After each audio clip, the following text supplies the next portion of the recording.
Welcome back to the Mind Goals podcast, hosted by yours truly, Siobhan Higgins, sport and performance psychology consultant, professional soccer player, yoga instructor, and soccer coach. The Mind Goals podcast is a space that I hold for myself, other athletes, and other athletic personnel so that we can converse and discuss how we acquired the mindset that we have today, all with the goal in mind that any viewers or listeners can overall improve their mindset as well. Today, I'm so stoked to invite back a guest we previously held, Tony Smith. He is a former West Point graduate. He was the president of the class of 2019, and he's also former rugby captain. Welcome back. Yeah, buddy, let's get it. Let's go. Welcome back to Houston. I love being back. I was in Katy, Houston, just meeting a lot of friends and hanging out with my mom, dad, sister. So yeah. If no one listened to the previous episode, there is a part 1 to Tony's story. I would advise you to listen and follow up on that one. We acknowledged we had so much to speak about we needed a part 2. Yeah. Yeah. I'm excited. Yeah. And in the former one, we spoke about a little bit about Tony's journey at West Point, being the president of his class, going through adversity a lot through sports with football, and then being a walk-on as a rugby player, and then working his way up to the top and being a captain, and just having a lot of responsibility. I feel like 24/7. And just kind of the toll that it took on you, the resiliency that it built, and then like the obstacles that you had to overcome as well during that time. And so I wanted to touch on the subject of resiliency again, because you know it near and dear to your heart, right? Yeah, absolutely. Yeah. And really this is, I would say like part 2 is more of like interview style still. Obviously we're still sitting and chatting, but this is for someone who's sitting, hoping to build resiliency. And like a lot of people ask me as a sports psych consultant, like, how do I teach my athlete to be resilient? How do I teach my child to be resilient? And I'm kind of like, well, I don't know. This is what I've learned through my experiences, and we can only like tell what we gain from our experiences. And so you've been through trial and error, you've been through setbacks, comebacks, injuries, and then life events, which was one we didn't talk about, is a car accident that you experienced. Yeah. And so on the topic of resiliency and kind of coming back from injury and like, you know, traumatic life events as that is, would you mind sharing first and foremost your experience in your car accident? Because that was during your time at West Point, correct? No, so it was when I was in Fayetteville, so Fort Bragg, North Carolina. When I was stationed out there. Yeah, so 2022, November 20th, I still remember, like 2:30 in the morning. Essentially, I was DDing for one of my soldiers, so it was a big thing, like in our organization as a leader. I was a platoon leader for one of the like 4th platoon. I love those guys. And, we would always say, like, after, end of like the years, like, hey, like, don't do anything, don't drink and drive, don't beat your spouse, all these other things, like, be safe pretty much during the weekend. But you can always reach out to us if you're ever in like a pickle or you need help. And I think over the years when I got to, the unit in Fayetteville, the 82nd, like I had a great time. But I prided myself on like being a person that could relate with the soldiers, relate with anyone, because at the end of the day, a lot of these guys are like my same age. So, we went out, he needed a DD, so I DD'd for one of my soldiers, and on the way back, I essentially had a car come into my lane. I had to overcorrect, and I went like 50, 60 miles per hour into like 3 trees. I woke up in the windshield. Oh my gosh. And because I kind of like blacked out, and my soldier was on the dashboard. I wasn't being responsible, and I wasn't wearing my seatbelt. So make sure you wear your seatbelt. But during that time, I wasn't wearing my seatbelt, just because Totally. Sometimes you don't wear your seatbelt, but you should. But I was being very irresponsible in that time. But in that moment, right, I wake up, I look to my right, and I just see like a lifeless body essentially.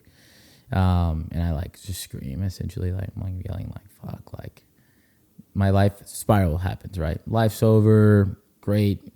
Went to West Point, that's great. Katy, like all that stuff, like it's just gonna be, headlines type of thing. And so I kind of like, cause I don't know where he's injured. The wreck was pretty bad. And he ended up like kind of grunting, like, oh, like grunting. I was like, thank God, like, thank you, God. And so I assessed the situation, pretty much like made sure he was okay, kind of like did like the damage control of everything. And I pulled him out the like back left of the car, and like we both were standing. Essentially from that injury, right? We had the ambulance come, like police come, do like the whole 9 yards, like investigation. But I walked away with a cut on my head, and he walked away with a broken wrist and had to like get stitches on his chin, and we were fine from that. Wow. And it was a God thing. Wait, I saw the picture of the car, right? Yeah. It was totaled, right? Yeah, it was like completely totaled. Yeah, the front end of the car, it was just absolutely like it. So I hit like 2 or 3. I don't remember. Like, it's kind of vaguely. I got like a traumatic brain injury from it. And when we hit like the 3rd tree, our car like went up and like kind of spun. And so I was kind of disoriented at the time. It was like really cold as well. And like, I like called my buddy like right away to, help us out and like make sure like we were okay. But I was just worried about him. Right. And then I assessed, oh wait, I'm in charge of this guy, right? That gets hurt. Right now, there's reports, right? There's my bosses are calling me. Hey, like, were you drinking? Like, why are you with this, like, soldier, right? You're an officer. Like, you should be, able to make smarter decisions, essentially. But that alone, like, I had to go through the Intrepid Spirit, which is a traumatic brain injury clinic. Okay. And, like, learn, like, cognitive functions again. I was having headaches. I couldn't look at bright light, or my brain would like kind of shock itself. They put me on like antidepressants for a little bit. I was like on Zoloft, but I got off of it just because like it made me like feel like a zombie at the time. But all in that encompassing of that, I like learned like who I could like really depend on. My family came up, and this was like around like Thanksgiving time. Yeah. But that took like a pretty big toll on me, because prior to that, I had tore my pec. I tore my left pec. So in college, I tore my right, broke my thumb, tore my knee. Yeah. And then I was trying to do like all Army rugby and like possibly play for like the Olympic team. Yep. Because there's like a kind of a path to that. And so I'd already had a torn pec. So I was already recovering from that. And then, how do I, cope? I cope through, at the time it was like alcohol, right? Relationships, right? Trying to like just feel something, like trying to fill a void, and then going out, just like avoidance essentially. Because my rugby career was done. I couldn't really work out because I had like another bum shoulder. Yeah. And my mental space was just like at all-time low. And so after that, right, I had left North Carolina after that time. But from November to the time I left, I was doing a lot of cognitive functions, attention span. I experienced like short-term memory loss. What I experience still now, like I'm still in the Intrepid Spirit in Texas. Okay. At the base station out here. And it's an ongoing thing, but what I learned about was just like to slow down. That was like my like aha moment, and just to like really be intentional with everything I do, from like when I get up, make my bed, to brushing my teeth, to sitting down and writing out what I need to do, so I can visually see like, hey, I need to accomplish these tasks, and that's going to give me natural serotonin that I've done something for the day. And telling my friends, hey, I need help.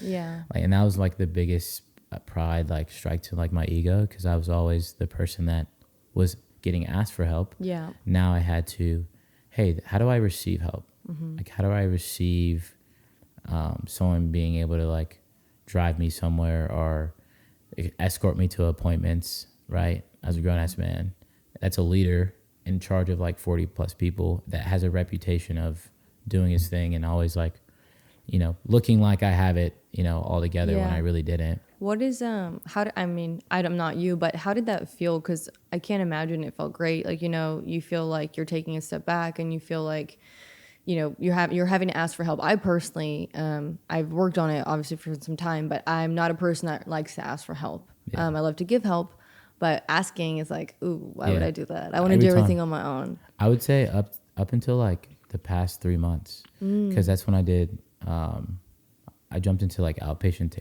therapy, so I went to a partial hospitalization program after the other things that had happened. But during that time, like, I was very avoidant. I was very selfish, because I didn't want people to show. I didn't want to show weakness to people. Right. So I've always been like the person to go to. What were you characterizing as weak though at that time? Asking for help. Asking for help, because I think that's like sometimes it's a reflection of like the military.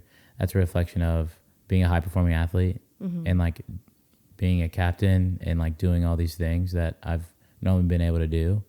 I felt very vulnerable because what I've learned in therapy is that I'm really good at giving and like I'm a huge empath, but when it comes to receiving gifts, receiving help, I don't know. I like kind of freeze. I don't know how to like, I feel like I'm asking for too much or I'm like bothering someone. Yeah. And that's like from, childhood stuff in like school. Yep. I think a lot of people can relate with that. Absolutely. Like a lot of people, do give too much and don't take enough, or they don't even bother to ask, or they want to seem like they've got it all together. And it's hard. It's kind of like giving advice, right? You're going to give advice to someone, but you're not going to take your own advice. Exactly. It's like, I'm a hypocrite. Like, dang it. Like, I literally just told him what to do, and now I'm like, I should probably do the same thing.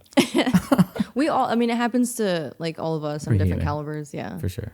Okay, but sorry, I did chime in to ask, how did that feel whenever you ended up asking people for help? It was amazing. I think starting after, right, I'll like fast forward to last year when I had pretty much like a heat stroke, like rhabdomyolysis, and I ended up getting sent to the ER, ended up in Baylor Scott and White, and they did ultrasound on like my like chest and lungs, and I found out I had a blood clot in my left leg. Oh wow. Yeah. Oh my gosh. Yeah, and a year ago. Yeah. So what were you doing, if you don't mind me asking? June this past year. I was recovering from my second. So I had 2 infections in my shoulder. Okay. So after I left North Carolina, I went to Virginia for like our captain's career course, and while there, I incurred that infection because, I was having issues like in my relationship. On my end, I wasn't like, being the best version of myself. And on top of that, the stress. And on top of that, not being able to work out as much. Like my sense of like self and my purpose was kind of lost because I had to close the chapter on like rugby, which I had invested in, and that I was trying to like, join the team and all this other stuff. So I had to find my niche of like, what can I put my energy towards that's going to be like healthy. Yeah. But by the end of it, I ended up having to get surgery in 2024, roughly of November, October. And it was essentially, I retore my pec without knowing it. Really? Oh, and gosh. my pec and like all like the muscles started to protrude out. And so then it like got infected and it opened up. It was an open wound. Oh, gosh. And so I ended up getting like a pretty bad infection in the shoulder. It was like a boil on top of like it was nasty. Okay. I won't get into details. But I had the surgery there, and I kind of was rushed out of there because I had to transition, we call it PCS, over to Texas because I'd found out where I was going. I wanted to go to Italy, I wanted to go to Germany, Japan, Hawaii.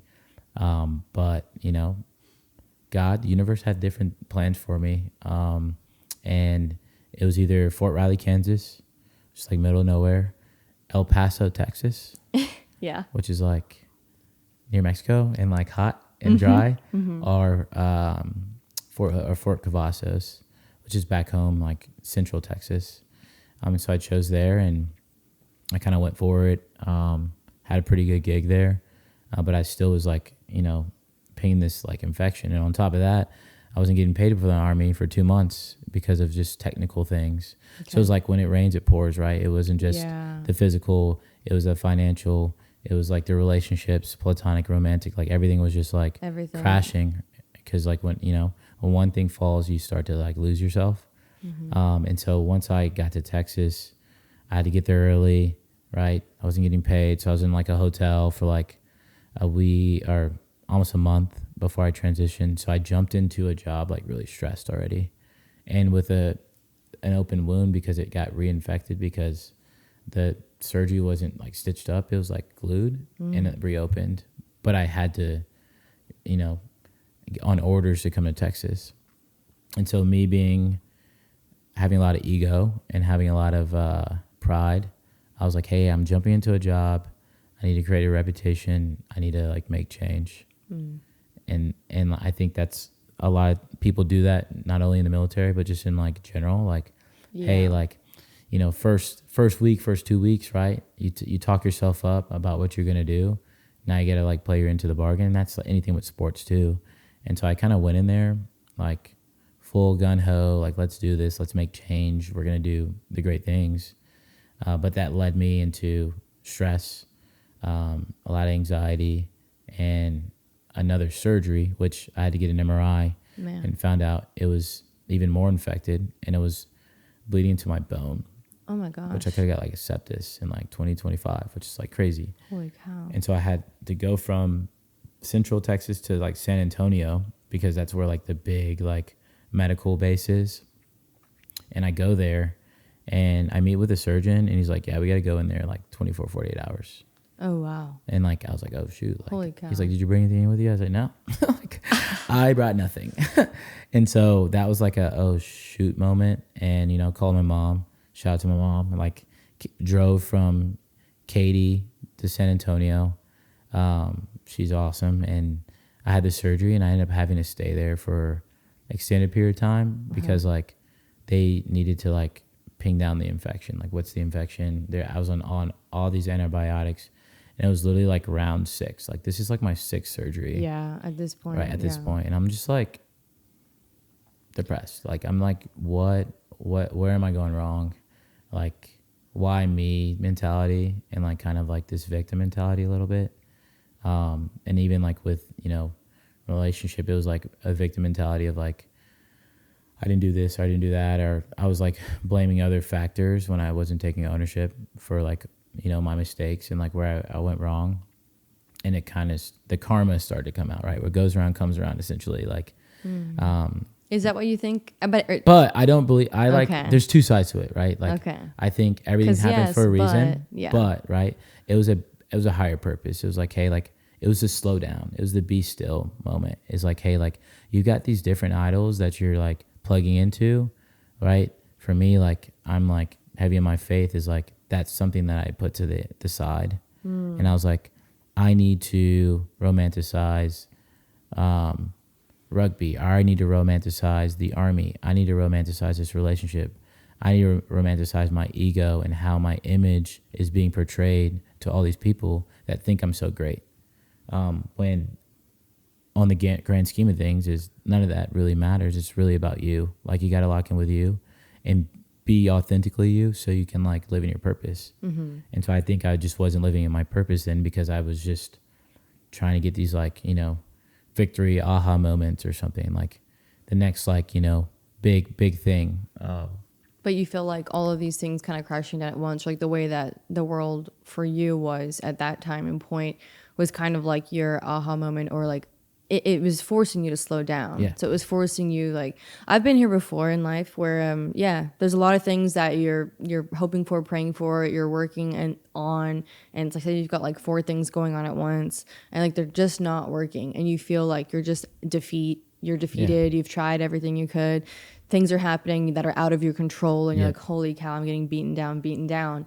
But then it's just like, okay, so I feel like I'm at rock bottom. Like, okay, what is it now? And it's like truly, bam. I mean, you're religious, I am too. Yeah. And for me, it was like, okay, like obviously I've been neglecting this portion of life, for sure, which is like the spiritual portion and the religious portion, which is like, okay, let me listen up, let me focus now, and let's see what you're saying. Like, what are you saying? What are you, like, what is the world saying to me? What's God trying to deliver? Or, just let us know, like, what is it? And then you finally focus, you tune in a little bit, you can see things more clearer. You can see why, you can start to reason with what's going on. You can gain things out of the trial and the tribulations, because life is hard, and like the things that you've experienced have been very difficult. And I'm sorry that you had your accident. I'm sorry if you experienced these things. Like they're, I don't wish that upon anyone. Me either. I don't know firsthand, but I'm sure that must have been really difficult, a really hard time, but I'm glad you're here, Yeah, thank you. Thanks be to God, to be honest. God did, God did. Yeah. And like, I'm so blessed, right? Because, on top of that, right, obviously I had like soldiers going through stuff, like whether it be DV, sexual assault, like rape, like all these incidents, right, on top of everything else. And I wanted to be the healer, right? I wanted to like be there for them, but I really needed to heal myself. I really needed to fill my own cup because I was on empty. Yeah. And so after that, like kind of come to God moment, right, in the hospital, I still kind of had this inkling of still like ego. And that's what led me to June 14th, 2024, because I shouldn't have ran in a battalion run, right? Having a surgery in April and an affection, and you're going to run in June, but through my own ego and pressures of, oh, you'll be fine, right? I was like, oh, like I've ran, several miles and done all these things and airborne, air assault, like I've done it before. I played rugby, like I can do this. And so I, in fact, could not do this. And so like I found myself, I finished the run. Yeah. Just out there, I finished the run, but at what cost? At what Tony? cost, right? My body shut down. Okay, did it? What happened? So finished the run, and I just started feeling lightheaded, and I was like, "Oh shoot!" Like I've never like passed out or like never. I've got I've been tired. Sprints, you know how it is. I mean, soccer, y'all probably run a lot more than us, but I don't know. Maybe who not. knows? Yeah, Not trying to find out. We'll do the tracker. We'll do the. But yeah, like I finished the run and I just was dazed. So I kind of stumbled a little bit and I was like on the ground. I was like, oh shoot, like let me get some bananas. Let me get some water, potassium, like water. Like, let me just hydrate. And so I was on the ground for a little bit, and then, the medic came and like the chaplain came, and then I was like, I breathed for a little bit and I was like, I got up, because I had been in those kind of moments of like injuries where it's like, I'm good, like I'm fine. And so at that moment, I did not ask for help, right? I didn't look to anyone for help because I was like, I got this, I can do this. But I still felt I felt very shitty, for lack of better terms, right? And we didn't run far. How far was that? It was like probably roughly like over 2 miles, but it was like up a steep hill, and it was like the heat of like, and I hadn't been in June, right, and I hadn't been acclimated, and I've been in North Carolina for 3 years, and Virginia like for 3-4 years, to come to like the heat of like Texas. Yeah. And I just got a new boss too, so it was like all these like pressures, and we had other people from different units come in, so I felt like pretty with my peers. I felt like kind of ostracized. They probably weren't judging me in that moment, but in my head I was being judged. Yeah. And then in my head I was like, oh shoot, like you have something to prove, right? You're Something like to prove, here, right? It wasn't just that; it was like the relationship that I failed in, right? Yeah. It was I'm doing shitty in my job, and so I started to spiral, and I was like, and then I like looked around. Everyone's in their conversations and stuff. And in my head, I was like, well, no one's here. Like, I'm just standing around looking, and it's just me. And so what did I do? I said, I'm going to take myself to the hospital, because that's what I should do, right? And I'm not going to ask for anyone for help. Oh, God. And so I got in my car. I started driving to the hospital, and I have a moment of just like, I like black out. Like, I don't black out, pass out, but I like pull to the side of the road, right? And I just like kind of feel like I'm tired, I'm done. And I just like essentially feel like I went like manic, right? Took my shirt off, threw my phone, threw my wallet. Like I didn't jump in front of traffic, but I stepped in front of like cars that were coming. I'm like telling them to stop, and I'm just like rambling, right? I'm just like, what I come to know now is like I was losing oxygen in my brain, and I just was going essentially manic at that point. Military police show up. I see a black like specialist police officer, and I look at him because during what I remember, right, a lot of the police stuff and like with like black men. If I was off base, I probably would have been like, I would probably be here, but I stop him like, hey, like, can I talk to you? Like, I'm okay, but something's not okay. And so he takes me over to the grass. I kind of lay down and my heart rate starts to just like pump. And that's when the ambulance comes in, and I'm just kind of telling him my story. I'm just like rambling. My brain just like, I naturally have like ADHD where I'm like always moving around a lot until the EMTs come in, and God bless their soul, right? Like they come in, like, my heart rate's at like 165. They put like a huge IV into me, and, they take off, they're just putting like ice packs on me. And they immediately take me to the ER, and that's when they like run some tests. They see like my CK's up, my liver and kidney enzymes are like through the roof. They take my stuff away first because they're like, all right, like this guy's having a mental health crisis. Like he can't have anything that's going to harm him. But then I talk to the nurse and she gives me everything back. She's like, he's fine. He just, essentially almost had like a near heart attack. Yeah. And so they ambulance me over to Baylor Scott and White.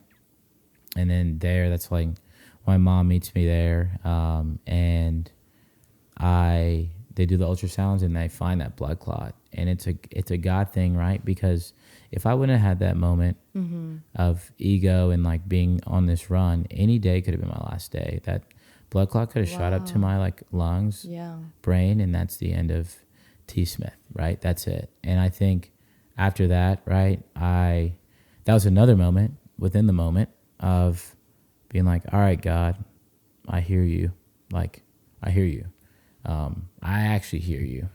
And that's when I was meeting with an amazing behavioral health officer at the time, and he recommended me go to like outpatient therapy, which is like the partial hospitalization program, where you do for 4 weeks at like a treatment center. Yeah.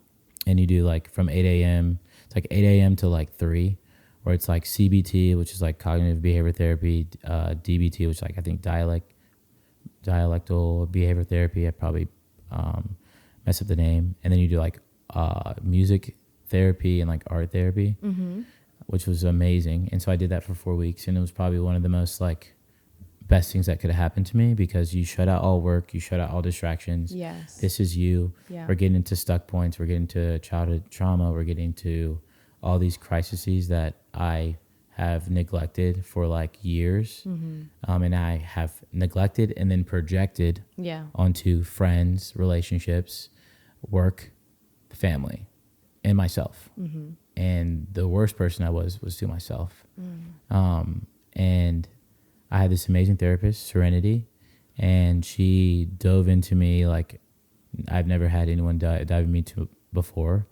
And I, finished that program with like a new light of like kind of life. Because not only were we talking about therapy, we were talking about faith. Yeah.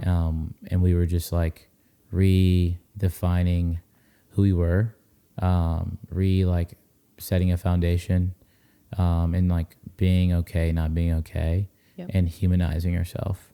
Because I felt like the people around me were so great and like uplifting me, and I feel like I was being praised by a lot of people, but I wasn't praising myself. Yeah. I had this like negative, like victim, like, oh, like people are out to get me, right? Someone's out to get me, something's bad's gonna happen, like woe is me mentality. And I still struggle with that, but I think that's just from like a lot of the sports stuff I dealt with and the trauma stuff I've dealt with. But that's when I had got my packet into a recovery unit. And that's when, I've got like a psychiatrist, sports psychologist, a therapist, social worker, nurse case manager, and then I work with occupational therapist, still like in like the TBI clinic, and hematologists and stuff like that. And I have like the Avengers behind me, where it's like, is that what you're calling them? Oh, they're the That's Avengers. awesome. They're Avengers, because like I literally meet with my sports psychologist. Yeah. Mindfulness, right? Taking breaths, right? Smart goals, like personal, physical, right? And then professional, breaking that down, breaking into like sub goals, process goals, all that stuff. Like the things I did in like college that I like was helping people with. Yeah. I like have it on my whiteboard because, you know, when we pull the whiteboard out, like things, right. You know, And I'm things are so about to go visual. down. Oh yeah. It's You going got my down. journal. Give me a journal. Yeah, let me cook, bro. Let me cook. I'm about to cook up. And so like, that's what's been happening for the past, like since June until now. Mm-hmm. I've just been redefining myself, being more authentic, right? Living my truth, the good, bad, and in between. Mm-hmm. And like, you know, obviously like healing those parts with other people and coming to grips with that, because I owe that not only for myself, but to other people. But really like filling my cup up and just like speaking my truth. And I think to your question about like when people are like, oh, what should I do? Is like, you should really journal and then like get into your goals. Like, what do you really want? Yeah. Not what does your family want, not what your leadership wants, or like the army or your coach. What do you want? Truly. And like what that look like? Yep. Which I didn't know at 27. And actually within the past like 2 to 3 months, that has changed. Like originally, like, you know, logistics officer for, you know, 6 years. Oh, I'll just jump into supply chain management. I'll get my PMP, right? Have that on the end of my LinkedIn profile. Perfect, right? West Point graduate. All right, I'll probably get like a pretty nice like 6-figure job, work for like a really nice company. But then it turned into, hey, like, what have we been experiencing for the past like almost decade? Exactly. Right? It's been sports. It's been visualization and like the Center of Enhanced Performance at West Point. And like I worked for a year there, right? Helping cadets. It's been like, hey, like mental health, right? Yeah. It's so important. And I think that's where like my passion, because I was naturally doing it. Yeah. But I just didn't put like a finger on it. And it was easy for me because I experienced it. So it's easy for me to talk about it because, hey, you're experiencing this injury. Like, let me talk you through it. Let me talk you through one of the 6 that I went through. Yeah. Are like, hey, you're having struggle finding your purpose. Like, let's start some goal. Like, what are your goals? Like, what's your 5-year? Yeah. Yeah, for sure. What would you like call that? Like, if you were to have like a dream job to where it seemed, I mean, as a mentor, because you've been like, same for me, right? I was like, I didn't really always know what I wanted to do. Yeah. I knew that I wanted to play. I knew that I was good at playing. I knew that, like, you know, I was a leader, that I could talk, communicate. And I was just kind of like, how do I give back? Like, how do I use my experiences? You've had plenty of experiences. How do we use that? Because that's invaluable. That's something that people can't teach. Like, people can't just like go through what Tony Smith just went through. They don't have that insight. But what they can gain is insight and mentorship from you. Yeah. To, I don't know, teach resiliency, teach goal setting, like teach something from a comeback because you've been through it. And like, you know, I've been through injuries, I've been through other life instances. And that's why I try to, you know, I teach athletes resiliency. I teach them visualization, breath work, you know, through yoga, mindfulness, all these things that help me as an athlete. And mine's more like athlete specific. But I guess if you could have like a dream job and point it like in your direction, what do you think that would look like? I think it's like twofold. Like, I want to be a motivational speaker. Cool. I'm looking at, you know, going to A&M or one of the Texas schools. I've looked at 2 like degrees. One is like, hey, let's just send it with a clinical psychology like PhD, or we can get like a master's in like, you know, education psychology or like sports psych. But, you know, thankfully, you know, through the Army, right, benefits with like my medical like retirement. As well as the GI Bill. I can use that to, you know, fund the degree. But that would look like, hey, like either we're in our own practice, you know, as a therapist, or like, you know, like a psychologist. And we're doing speaking engagements like to veterans, former and you know, current athletes. But for me, like my niche is like veterans and like men, and men that look like me. And I think naturally, like it's kind of interesting. Like when I was traveling during the holiday break, I was just doing a lot of stuff on the computer, like typing up essays and stuff. And I'm talking to this like gentleman, and he's in the Navy, and he's like, hey, like I would love you to mentor my son. And so naturally, like, you know, I feel like God was like, hey, like this is a little, you know, you know, experience of what you can experience and what you could do and your impact, right? To like, because my like niche and like target is like high schoolers and on, because like, man, if we would have had like some of the sports psych stuff that we had in like college, especially with all the stuff that we were doing, we would be leaps and we were still right. We still did pretty great careers. Yeah, but still, like that. I mean, a lot of people in my field were like, "Wow!" Every time someone talks about it, they're like, "I want to be the person that I wish I had." Exactly, and it's like, man, like I was cooking, but I could have cooked, right? You know what I'm saying? And so I think that would be like, that's like my like kind of vision, what I see myself like doing. Like it's gonna make me excited. I like wake up, get excited to go on like TikTok live and talk about mental health and men's mental health. Yeah. And like just like be open and like authentic about it. I've cried, like I've done it all. I've been happy. I've been through all these emotions, right? Because like I'm still, I'm like going through like medication and like that process. And with the VA, and it's been wonderful because I've had the most outstanding like team like around me. Good. Your Avengers. I had my Avengers, right? I do love that you call it that. And I like love that you're being taken care of. Oh, they're amazing. Like from like the lowest level, like squad leader, all the way up, like everyone I've like interacted with has been there for me. Like they're like, hey, your job is to heal and to either get back into the Army, transition out of the Army, or, do something else. Yeah. And it's been the best experience I've had in like my Army career. And like, I feel like the model that, the organization I'm in should be modeled across like all like units, because it's just, it's world class. And my social worker has been like my rock essentially with everything that I've been doing. So I'm very blessed. I'm very thankful to God for the opportunity, and I'm like really happy. Like obviously I have my days, right? Like I get sad, but I'm able to, right, lock in with myself. Hey, let me take a moment. Let me go outside. You know yourself a little bit better now. This is what I love, talking to athletes, is like learn yourself first before, you try to teach others or be a part of a team. Because if you don't know yourself, you don't know how to deal with yourself, how to talk to yourself, how to cope. And so it seems like you're gaining the tools, or you have, especially in the last year, to be able to like understand yourself whenever you need to take a break, whenever like to be preventative or to be like restorative or something. But I'm a big proponent of that. Like learn yourself so that you can help yourself. Yep. And even in like relationships, like it expands. It's like, hey, how can I like, whether it be platonic, romantic, love someone else or like care for someone else if I don't even know myself? Exactly. Right. And so I think being able to like really, really know myself to the deep core, like core. And I'm like, hey, like I know what I want, know what I need in like in moments and times when I'm sad, angry, depressed, like sad, like everything. Right. Yeah. I can just take a step back, take a moment, assess the situation, right? And be like, before I respond, because I'm like, got my level 2 listening ears on, I can just be like, all right, let me process it and let me go. So it's been great. It's so nice. And like, I do feel like I'm on the other side of that rainbow for me. Like I've learned myself, I've been through it. And whenever you finally are like able and in a space to kind of give somebody else the energy and that love, like it's very nice that you don't have to teach them. Like they just know. They just know.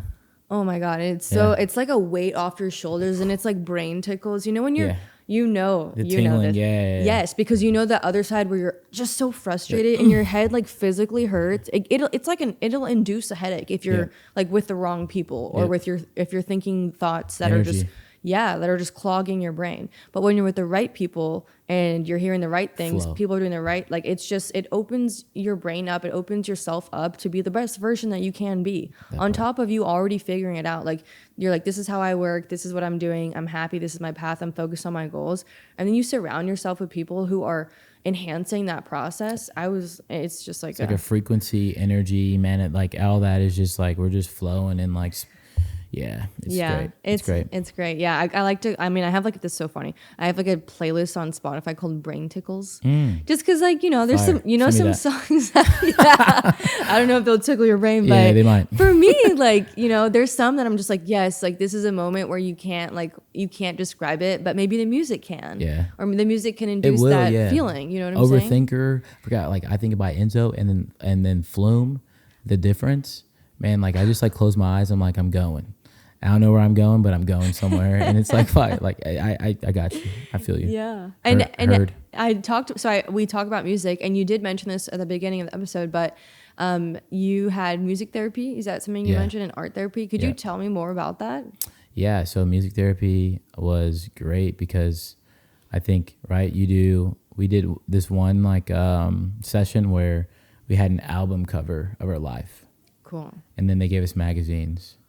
And so then we like picked, with an album, there's like 1 to 10 songs. So we picked 10 songs that like, went through our life and like described our life and like who we were. And so then we would take pictures out of the magazine and like post it as the album cover. Okay. It was like really cool. Cause I put like, my worst enemy, sometimes I'm my worst enemy, and then like different songs that like would get me excited or, give me my feelings or something like that, but would speak to who I was. Yeah. And it was really cool to see other people's stuff. Yeah. Cause then you can be like, oh, like that relates to me as well. Yeah. And then the art one, man, like I like have been getting like in my artsy, like creative side of like, diamond art, fire. What's that? Diamond art is like, you have like a picture and you have like beads. And so like you put like beads onto like a canvas. Okay. And like diamond art is one of my favorite things in the world. And like it kind of like peaceful. And then there's like creative expression, vision boards. Yeah. Where you vision out like what you want. Like this is me in said years, or like this is like my vision for 2025 or things of that nature. Yeah. And then we would do like, sometimes we would just like play like Uno or other games where, get competitive. It'd be fun, but it's just something to like get your mind off of reality and be like, hey, I can have fun like in this moment. Like I'm not a good like drawer or anything, but I can, Yeah, there's different forms of art. Oh, yeah. People don't I like to put pictures around and cool. and so diamond art has been like a big thing for me, and I'll show you like what. Yeah. And then music has been the healing thing of my soul. I've been getting back into the 80s, 90s. Like, oh, I love that. Like Michael Jackson, like MC Hammer, right? All those like Earth, Wind, and Fire. I've just been like jamming. So like has been like healing of like, hey man, I just want to dance. Yes. I'm just gonna dance right now. I'm like dancing like everywhere I go, like smoothing around like in Walmart, Yeah, dude. I actually love that you bring up music, because this is something I do want to talk about eventually, like in other episodes or whatever. But music is so healing. And people don't realize it. And also like music is so influential with the lyrics, with the beats, like whatever. But if you're truly paying attention to the lyrics, like, you can decipher a sad boy when you hear the lyrics. You can decipher someone who just like a country person, someone who loves like connection, someone who likes solitude, someone who is, I don't know, just anything. But I feel like music is, you cope with a lot of things through music, because these artists have experienced that as well. Their lyrics are so relatable, which is why their songs get so popular. Yeah. Right. But yeah, music is such a big one. Like, you have a sad playlist. I know you do. I know you have like a hype up playlist. Absolutely. I know you have like it's called Good. Yeah. Love that. Yeah, like no SZA, like Kendrick, like they've just been 30 for 30, 20 something. I'm feeling it, right? I'm feeling it. But then I go, to Big X. I'm like, I'm back. I'm back on my BS. Let's get it. Yeah. So yeah, it's. Like you said, like you have your versions, and then people send you their playlist. Hey, can you? Oh my god! And like, hey, can I see your playlist? And then you can literally tell anything about a person through their playlist. Yes. Do you have Spotify? I do. Do you do the collab feature? Yeah. Okay, because a lot of people don't know this. Whatever. This is a non-paid advertisement for Spotify. Yes. But a lot of people don't know this. You can collaborate with your friends on Spotify by, I think you have to go to like, type in the top, you have to type in blend. Okay. And it's called a Spotify blend. So if I were to blend, I'll make one with you. You don't have your phone on you, but I'll make one in a second. I can send you like my name, like my username. It'll be like collab with Siobhan, and you'll click yes. And what Spotify does is they blend your music tastes together. It'll put like a 50-50. They'll put some songs from Tony, some songs from Siobhan, and some that we both have saved. And it'll give you a percentage of how compatible or how how compatible our music taste is, and it'll be like anything from, usually I haven't seen less than like 55, but that's pretty low. But I've seen as high as 97, and I'm like, these are my besties. Like these are people that we have the same music, and if not, it's also like, okay, whatever. Where you're learning new music, but it's such a great feature. People, I don't know if you knew about that one. No, I didn't know about that. That's fire. Dude, you're about to do it with all your friends, and it's cool because it changes weekly. So each week it'll tell you, it'll give you new songs, and then it'll save like more, and it'll just move it up and down. But you'll see your icon, and it'll be like, Tony saved this song, Siobhan saved this song, and normally it's like your most played music, my most played music. Oh, so it's not like a playlist; it's just like played music overall,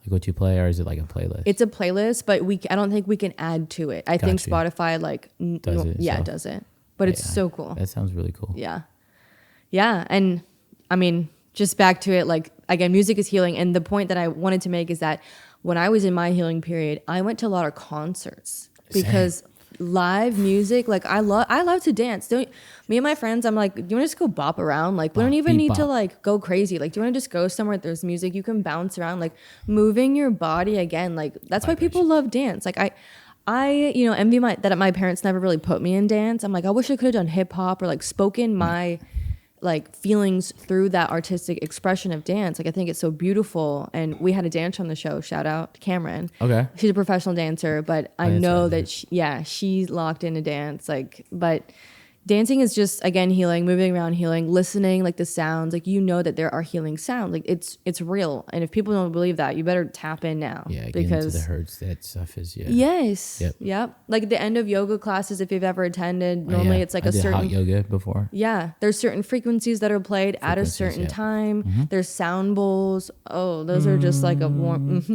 Sorry about that. Ready? Let's harmonize.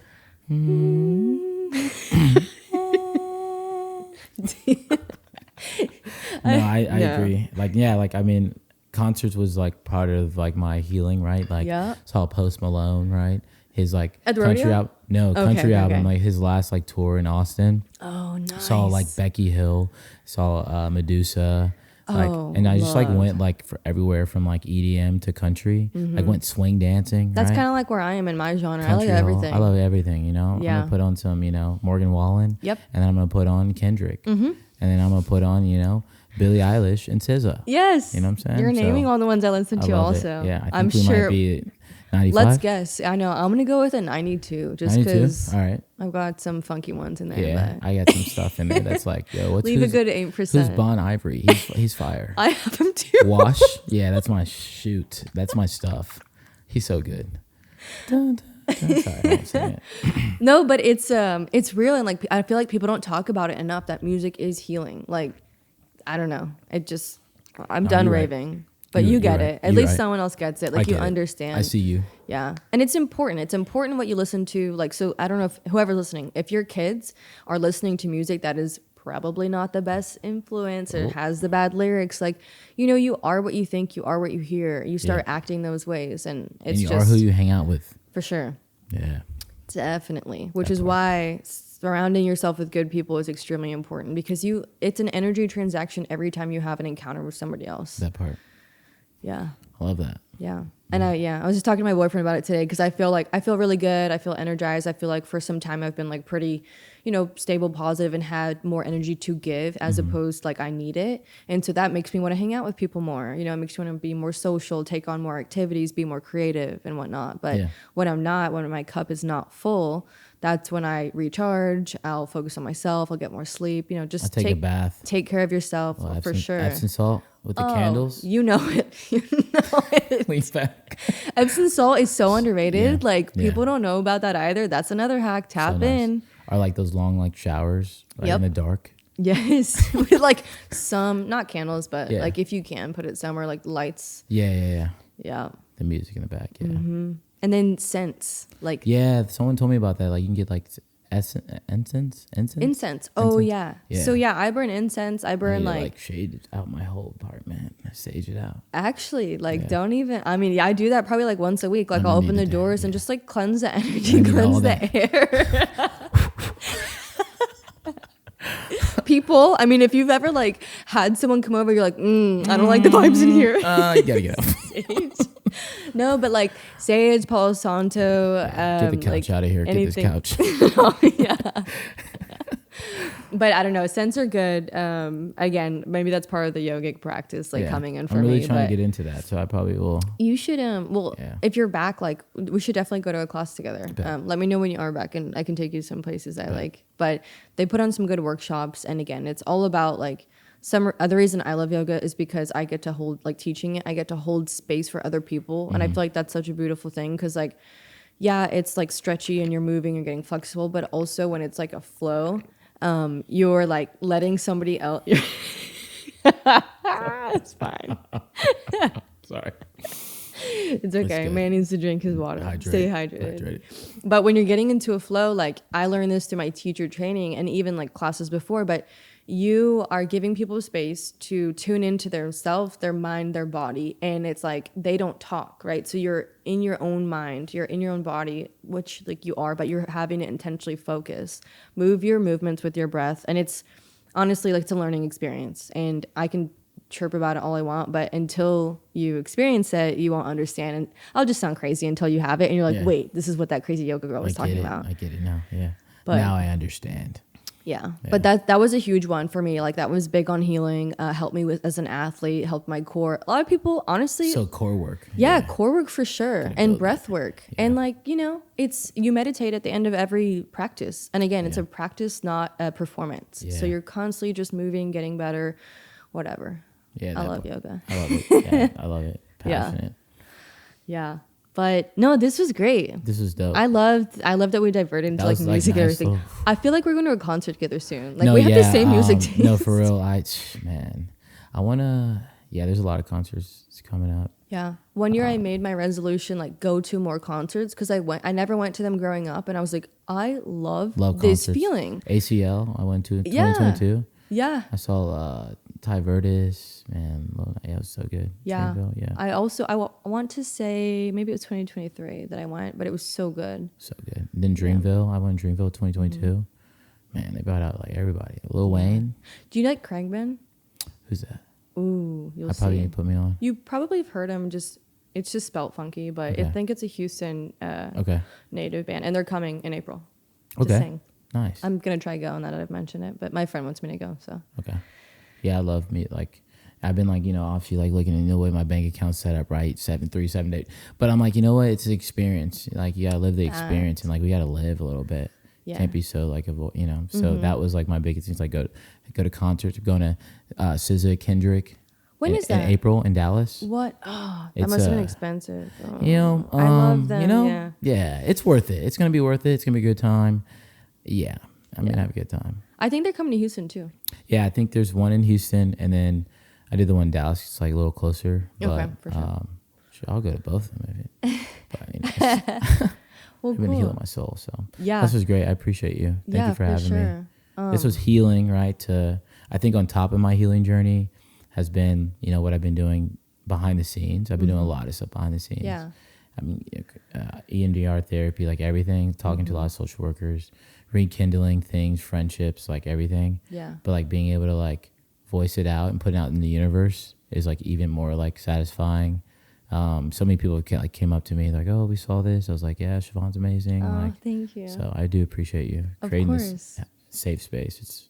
I appreciate what you're doing. Yeah. And I was going to say, I applaud you. Like every day is, this is cliche, but every day is a new day to be a little bit better. And you take it one day at a time, and then you look back and you realize, wow, look at all the progress I've made, or look who I've become. But I really applaud you for doing the work. I do, I'm sorry you've experienced the things that you have, but you've taken it with grace. You've become such a resilient human. And I'm glad that we've been able to talk about these things. And like, that takes a lot of courage on your behalf. It takes a lot of, breaking the ego down, because I know that there are people that can relate to you and relate to me. And just I know there's more people like hiding in the woodworks, but they're in the shadows. Yeah, they're in the shadows, and it's fine. Like we've been there before. I've been in the shadows, yeah. For sure. But it's all about connection. It's all about passing on the good word so that anyone, again, listening or watching can gain something from it, because we're all just trying to feel a sense of belonging here, feel connected, and then pass on the good word, because resiliency can be taught. Yeah.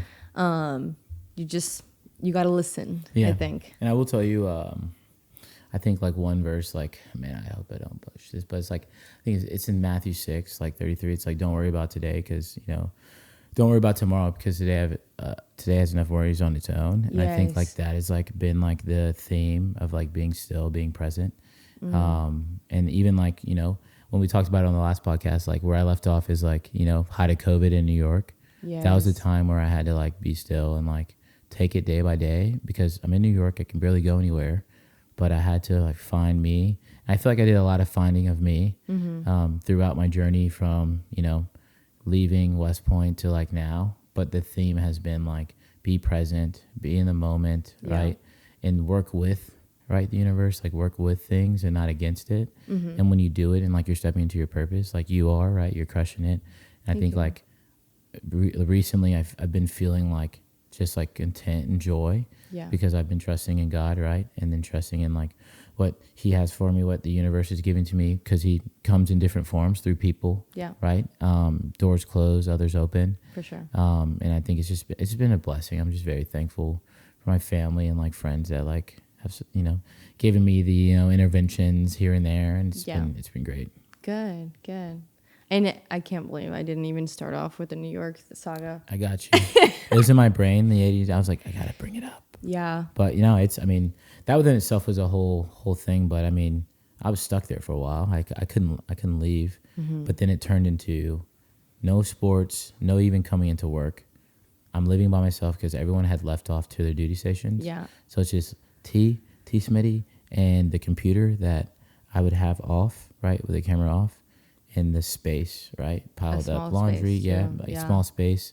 And so I worked myself by getting outside, doing jump ropes, doing walks, trying to run a 2 mile, but I couldn't run the 2 miles. So I would walk, run. And then I built myself up and start connecting with great people and community. And then that New York space and the leaders there helped me establish and get me off my feet to my next journey. And I feel like every time that's been the premise and like the big thing is just people and connection and connecting with people and not just people, good people, and being able to delineate and have discernment for that. And then like just like kind of riding the wave. I do like something that you said earlier. You said riding like with the energy, not against it. Going it's kind of going with the flow, but it's like not going with the flow. It's like the universe, like it's like just don't work against it because in your you have this, like, whether you call it like discernment, whether you call it intuition. Women have great intuition, right? Amen. They do. Yeah. But like you just, follow your gut, follow that. But when you look back and you think about when you went against your intuition and your gut, you end up playing yourself. Yes. You end up feeling. And being on the outside is so crazy because you're like, what? I knew this all along. I knew that all along. Why did I do that? Yeah. Yep. And so I think trusting that and being like, even if I fall, I'm falling forward because I went with that gut feeling. Even if it was wrong, but I went with it with confidence. Yeah. And I like took whatever, because we're not defining it as good, bad, or, it just is. It just is. And so we like fall forward, but we get up and we keep moving. That's awesome. So that's such a good quote to like end on, to be honest. I love that. That's fire. Yeah. And since we are concluding the episode, how we end, but if you have any, like I hold the space for the guests to say anything, any final words, any quote, shout outs, whatever it is, what you have now. Floor is yours. Oh man. You said a lot of great things. No pressure. I think the biggest thing is just community. I think from 2022 on, the people I've met in my life have been the most impactful people I've met. I've, gained new relationships. I've lost relationships, but even in those lost relationships and friendships, whatever they may be, they've been the most impactful people in my life, on top of my family.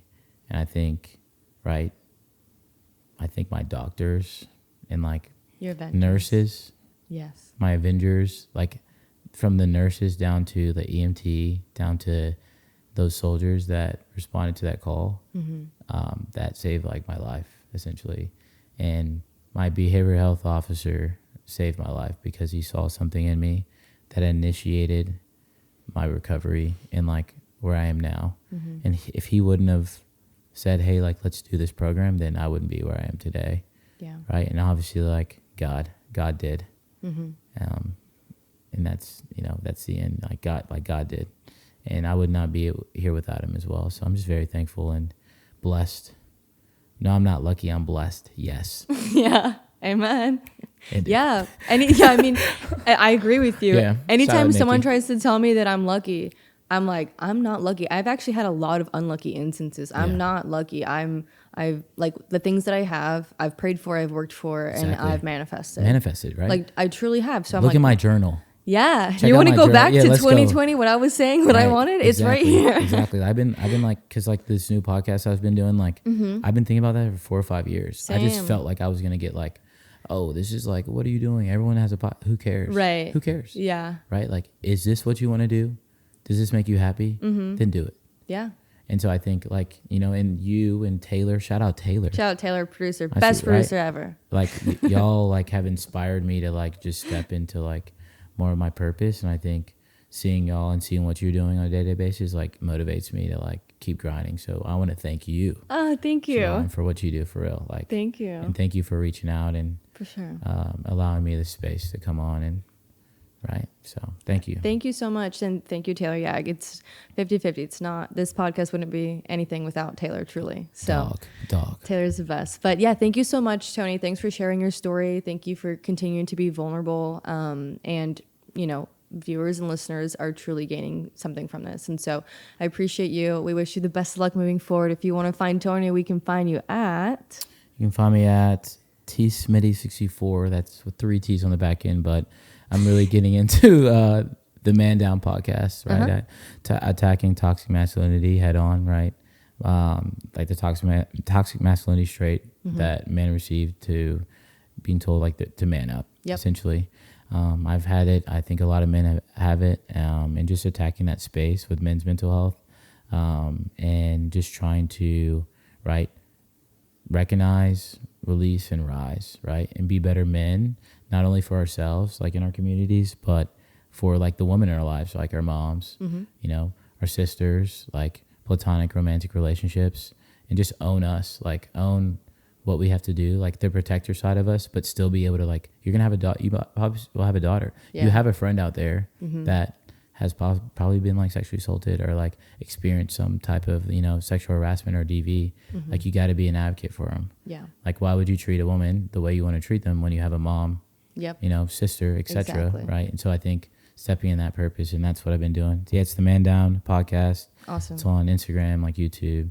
Cool. And I'm on, TikTok, just doing the thing. So yeah. Well, we'll link your socials below in the video. But thank you again so much. Really appreciate you. It's always a great time having you on. Bless. Appreciate you. Bye. Happy Thursday, everyone. Happy Thursday.